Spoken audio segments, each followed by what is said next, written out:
Hey everyone, I hope everybody is doing super well. It's Adina from Immigrant Finance. For those of you who are new to our community, I'm Adina and my husband Mauricio and I started Immigrant Finance back in January after we went through the whole experience and process of trying to navigate the US financial system when he immigrated here from Ecuador. And it was really scary and overwhelming and anxiety provoking for us to try to navigate.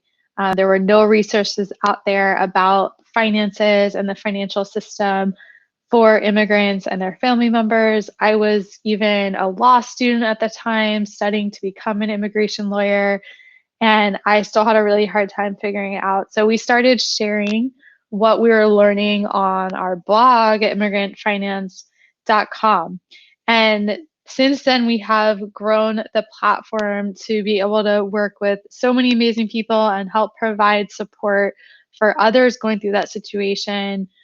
We have shared what we have learned over the past 8 years in our journey about finances, including managing money, investing in the stock market, starting an online business to increase income.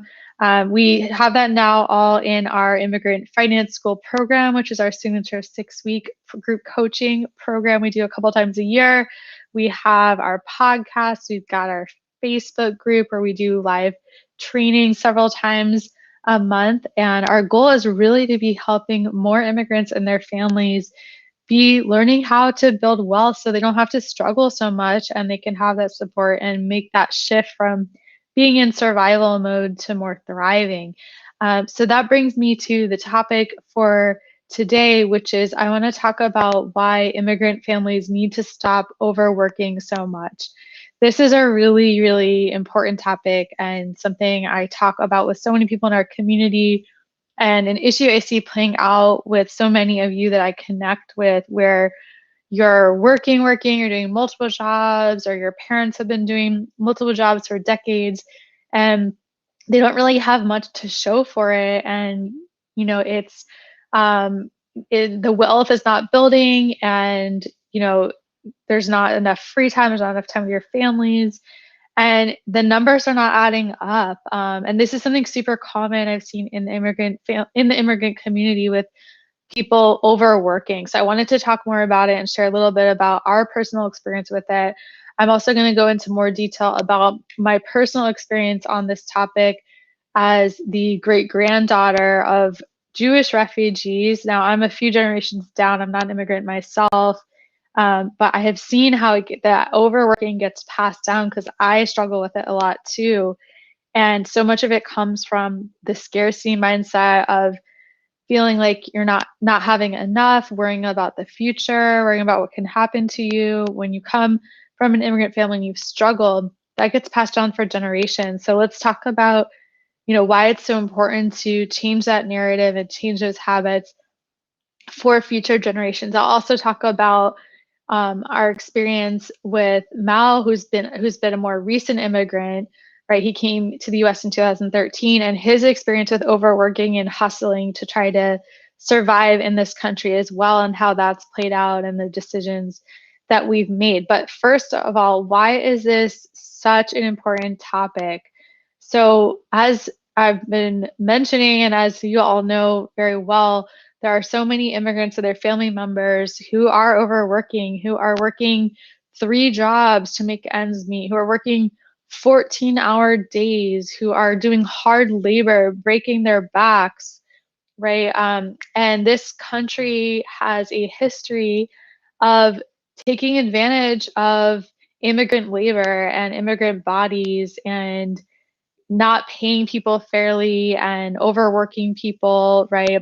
We all know that there are so many economic incentives and reasons behind the immigration laws, behind the immigration system, that have to do with, taking advantage of people and making it difficult for immigrants to have security and have legal status so that they can stay in positions where they are vulnerable and have to rely, on jobs to make things ends meet, and how that benefits companies and corporations who are relying on that cheap labor. So this is in the community. And for so many people who come to the US or who come to the US, it's for a better life. It's for those economic opportunities in their home countries. And it may be that things are better off here and there's more opportunity here, but it doesn't mean that it's not hard, and it has to be so difficult, right? And so much of this stuff is about taking a moment to step back and think about, who are the people who are actually building wealth, and are they working this much? Are they working 3 jobs? Are they working 14-hour days? Are they doing hard labor, right? You don't see wealthy people doing that. If anything, they're often working less or working smarter, right? While their money's working for them, or while other people are working for them. So to learn how to question this and see what's really going on and question your own overworking, and if there's ways that you can be working smarter or having your money work for you, whether it's by building passive income streams or starting to invest in the stock market or invest in real estate, invest in yourself, invest in a business, right? These are all ways that you can kind of push back on that dynamic and not have to overwork and trade all of your time for money to survive. And this is what wealthy people are doing. They are working smarter with these kinds of wealth building strategies so that they don't have to trade all their time for money. There's no reason that immigrants and family members of immigrants shouldn't be able to do the same thing. And it's about learning what you need to learn so that you can make smarter decisions with your money and with your behaviors, so that you're not caught up in that cycle of overworking, and also working on all of the mindset stuff that goes on underneath it and subconsciously that leads to a lot of that overworking, which I am exploring deeply and know very well is a huge issue myself I have to work through. So to learn how to do this work and to stop overworking, it truly is an act of resistance for the immigrant community. If we had more people in the immigrant community who were not overworking and trading all their time for money, and we would have more people who are able to give back to their families, have more time with their families, who could spend more time doing what they're really meant to do and figuring out what their purpose is, reaching their potential, and having a positive impact on society and in the world. So I'm going to talk now about 3 kind of reasons and why we should engage more in learning about not overworking so much. Then I'll tell a little bit more about some of my experience and my experience with Mao on this topic, and then we'll wrap up. If you have any questions, let me know. I'd love to hear what you think about this topic. You can always contact us at helloimmigrantfinance.com or send us a DM, a message on Instagram or Facebook we're just at Immigrant Finance. So the first of the three things of why we need to learn how to stop overworking. The first reason is it's an act of resistance. It really is, because it would allow the community, the immigrant community, to build power if they were to say, no, I'm not just a source of cheap labor. No, I'm not going to work 3 jobs and be working constantly and not getting enough sleep and not spending enough time with my family. I'm going to make different decisions. I'm going to be an investor. I'm going to be a business owner. I'm going to be a landowner and invest in real estate. I'm going to make passive income too. This would be a huge game changer if we had more people in the immigrant community who were doing that and who were not willing to do all of the work, the 3 jobs, the 14 hours a day that much of this economy in the US relies on and is dependent on for the immigrant community. This could be a way for immigrants to really own their power, and to be building wealth too, so that they could have more of a say in the political system and in the laws, and what the laws are for immigrants, and having more fair and just laws. we see that, when immigrants are working all the time, it's very difficult to challenge the system and challenge the status quo and to build wealth. When you're trading time for money like that, for 3 jobs to get by, you don't have a lot of time to think about how it could be working smarter, working for you, and how you could be making money while you're sleeping by investing in the stock market, right? So we need to have more immigrants who are owning their power and resisting this economic situation we have in this country where so many immigrants are being relied on for cheap labor to keep the economy running. It would also help people be able to demand better wages, to assert their rights more, all of that. The second reason that immigrants should really think about challenging overworking and getting out of this cycle of overworking is because it's what we deserve, right? Immigrants and their families deserve to not have to work 3 jobs. They deserve to not have to work all the time. They deserve to not have to work until the day they die. They deserve to have to not have to work hard labor in their 60s and in their 70s. Like so many of you I talk to, worry and about your parents because you see them working constantly into old age and they have nothing to show for it and they don't have any savings, and they don't deserve that. They deserve better. And so we need to really claim and own the dignity and the humanity of immigrants and family members of immigrants and how they deserve to rest too, and they deserve to enjoy their lives and have more balance and to be able to play and laugh and spend time with their families and go on vacations. It's really difficult to do that if you're working all the time and if you're in this cycle caught of just trying to make sure you can survive each month and live paycheck to paycheck, right? So it's to decide that you deserve more than that, to decide that you can have a different way of life where you are focusing on building wealth and making smarter decisions with your money, so that you don't have to be overworking like that. It's about making that decision that you deserve it. And that's about ultimately self-worth, which so many things come down to when it comes to improving your finances, improving your relationship with money, starting a business. So much of it comes down to believing that you deserve it and then making the decision to do it. That's the hardest part. Once you do that, you can find the resources and the support you need to learn how to do it. That's not the hard part. The hard part is in the beginning, believing that you deserve to have better and making that choice and that decision. After that, it's all up from there. And that's exactly what we help people with once they are in a place where they've made that decision that they want to have a better life and they want to have more, and they don't want to have this life where they have to work constantly and have to trade time for money and have to, drill themselves to the bone until they're in their 60s and 70s and don't have anything to show for it. You all deserve more than that. And it's so critical that we see more people in the immigrant community making that decision that they do deserve to have a better life and they do deserve to not have to overwork constantly. Excuse me. The third reason that we really need to question overworking is that we owe it to the next generation. If we don't take the time to figure out how to work less, we're going to be passing down this overworking tendency that can be so destructive and harmful to the next generation. And I can tell you that because that's exactly what's happened to me.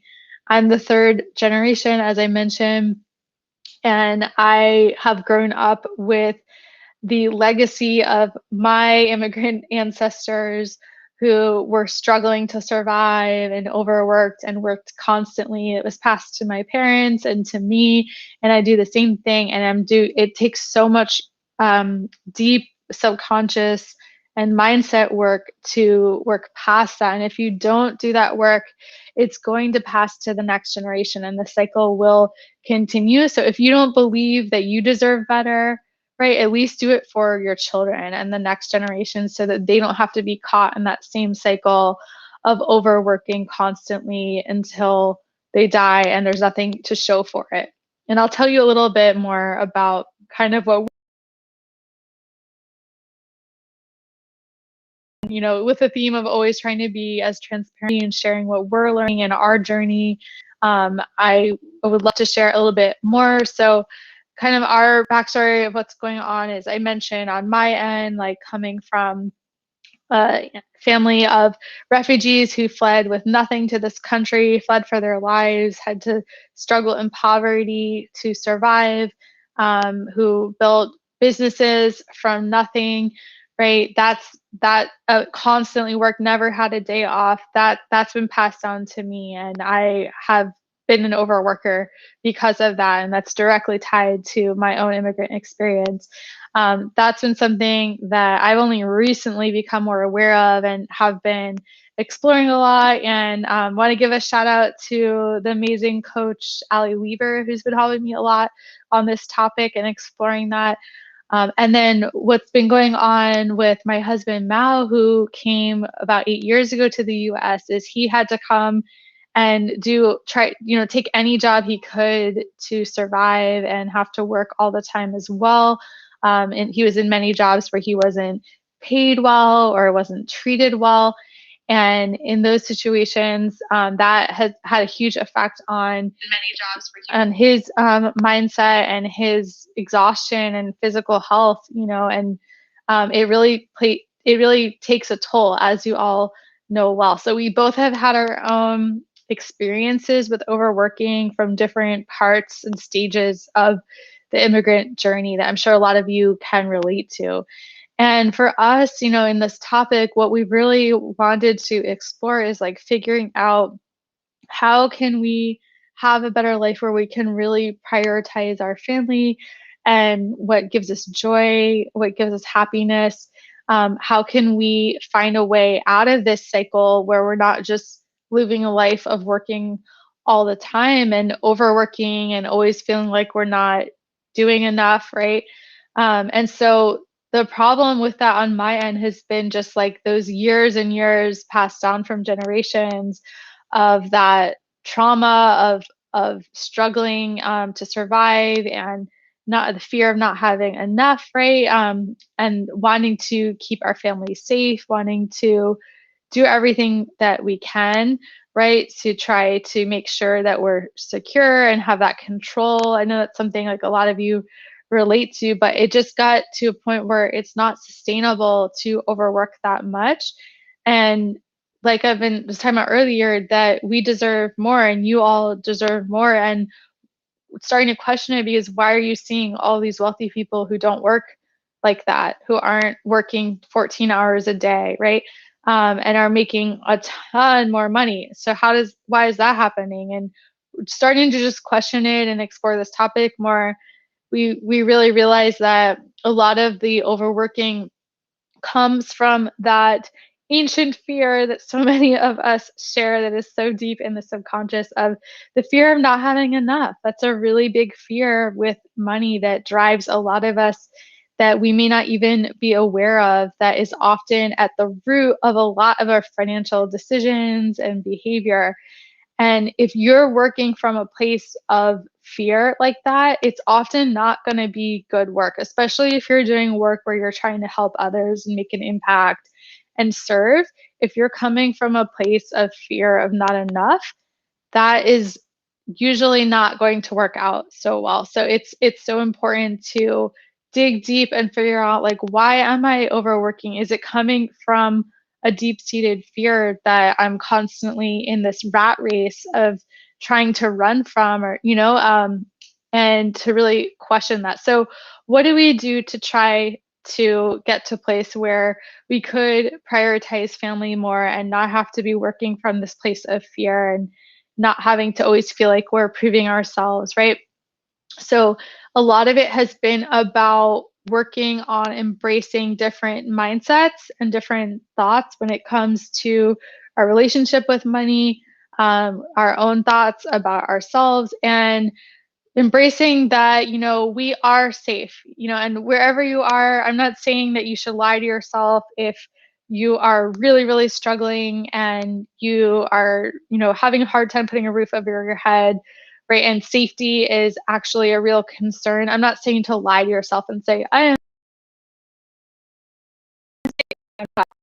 but if you where, you have the privilege to not have to worry about your most basic expenses. If you like covering your rent, food to eat, enough water, and basic clothing to survive for you and your family, then you are safe, right? And you can start to question this fear of not having enough and fearing for your safety and security all the time, that is such a driver for so many of us with scarcity mindset, and just kind of embracing like, we are safe the way we are. Like, of course, things could be better, right? But we are safe right now. And having some like mantras around that can start to kind of uproot and challenge that narrative that may be going on deep down of always feeling insecure, of feeling not safe, of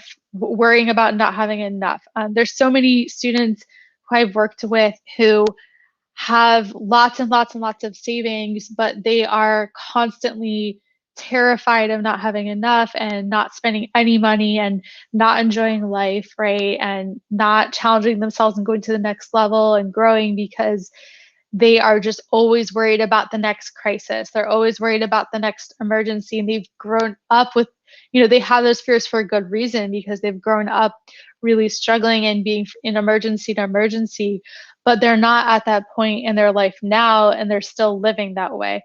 So if that's you, start to ask yourself, like, am I really unsafe right now? Right? Do I have enough?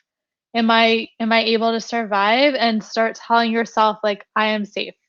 I am safe. And again, props to the amazing Ali Weaver who has been helping me reshift some mindset stuff with that. She is incredible. Definitely check her out on Instagram at Ali Weaver Coaching.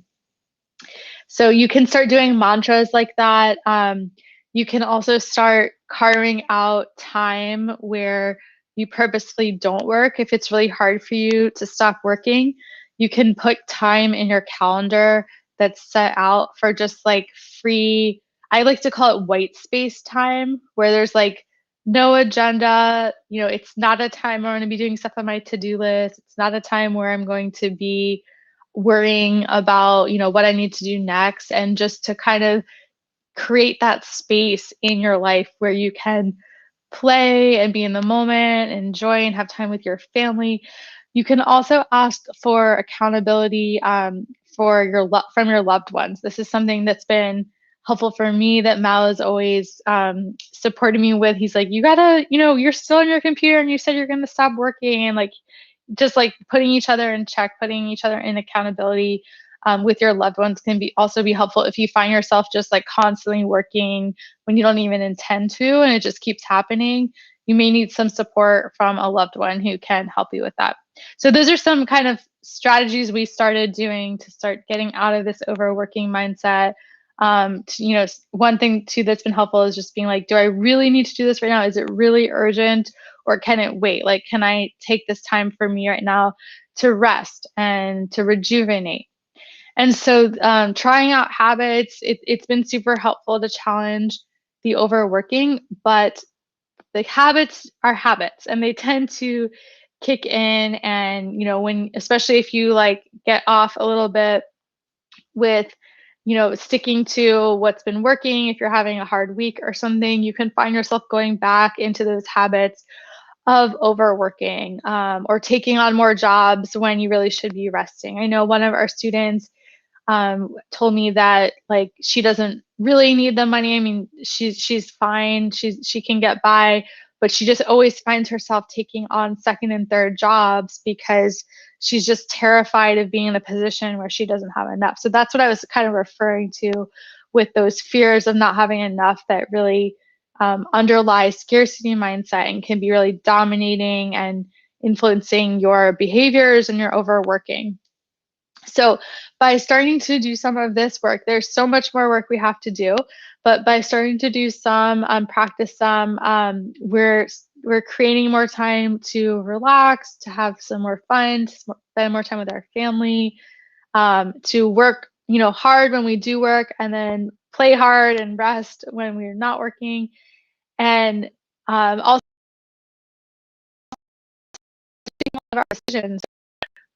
We had earlier this um, Mal decided to leave his job when we had come up. We needed more support with childcare with our young daughter, and it was kind of like the height of the COVID crisis. We weren't comfortable personally at that time putting her in daycare, and it was becoming really unsustainable for us to be working all the time. Both of us in our 9 to 5 jobs and working on immigrant finance and taking care of our baby daughter, doing all that alone. So we made the decision at that time for him to actually leave his job and take the lead on caring for our daughter. And that was something that was like a real, it was a personal family decision, but it was a real act of resistance as well for Mao to do that as an immigrant who, for the past 8 years, was working his ass off, excuse my language, and always struggling to get by and keep a job and try to make it in this country. Like, for him to prioritize his family and do what's best for his family was totally an act of resistance, and it was an act of what he deserved to do, what our family deserved, right? And us trying to change that narrative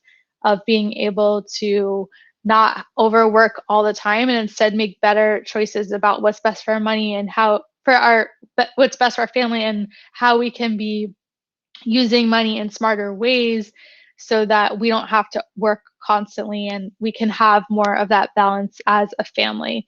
So that was really exciting for us, and a big change that we're still navigating, figuring out. But ultimately, what has been the biggest transformation in our current journey of really rethinking overworking has been about um, working on those subconscious fears that I started mentioning, that fear of not having enough, because when you have that fear dominating, it's really hard to build wealth. It's really hard to move into a place of abundance and to tap into the abundance that's available and here for all of us.